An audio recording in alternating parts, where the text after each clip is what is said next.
আল্লাহ বলছে আমার বান্দা যত বড় নাফরমানি করুক, করতে করতে যদি বড় থেকে বড় জুলুমও করে, কিন্তু তৎক্ষণাৎ যদি আমি আল্লাহকে স্মরণ করে আর আমার কাছে দুই হাত তুলে মাফ চায়, পিছনের গুনাহ যদি ছেড়ে দেয়, আর করবে না যদি ওয়াদা দেয়, খোদার কসম কোরআনে আছে, আল্লাহ বলেন বান্দা আমি পুরাপুরি 100% মাগফিরাত দিয়ে দেব, পুরা মাফ।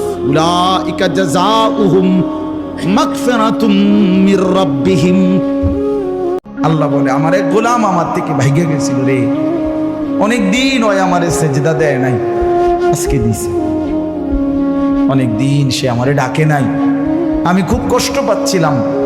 আমার বান্দা আমার হাতে গড়া, আমার দেওয়া নাক চোখ কান, আমার দেওয়া জবান, আমার দেওয়া জিহ্বা, আমার গড়া বান্দা আমারে ভুলে আমার থেকে ছুটে গেছে। আজ আমার সেই ভেগে যাওয়া বান্দা আমার কাছে ফিরে আসছে। আল্লাহ তাআলা বলেন, হায় বান্দা তুমি যখন অসহায় হয়ে পড়ো, আমাকে ছাড়া তুমি আর কাকে ডাকবে? আমাকে ছাড়া ডাকবে কাকে?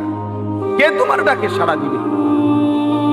তোমার রোগ, তোমার অসুস্থতা, তোমার পেরেশানি, তোমার অভাব, তোমার দুঃখ, তোমার দুর্দশা, বলো বান্দা আমি ছাড়া এই অভাব দুর্গতির মুহূর্তে কে তোমার ডাকে সাড়া দিবে? বলেন, আসলে কেউ আছে? ওয়ায়াকশিফুস সুআ, তোমার সমস্ত মুসিবত, মন্দ অবস্থা, দুরবস্থা দূর করার ক্ষেত্রে আল্লাহ বলে বান্দা আমি ছাড়া আছে? হাজার চেষ্টা করলেও সে হারানো মানুষটাকে আর পাবা না। আমি প্রচুর কাঁদছি ভাই, আমি কিন্তু কান্না করার মানুষ না।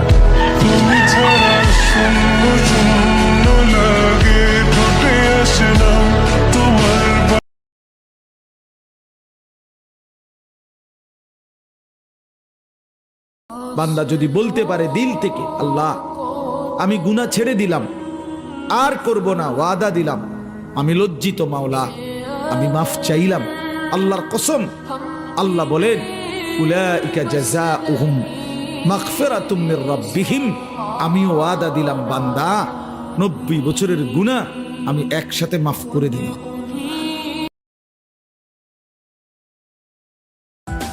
আরে মাইয়ারা কোনোদিন বাপের বোঝায় না, মাইয়ারা বাপের মাথার মুকুট, ছোট লোকের বাচ্চা।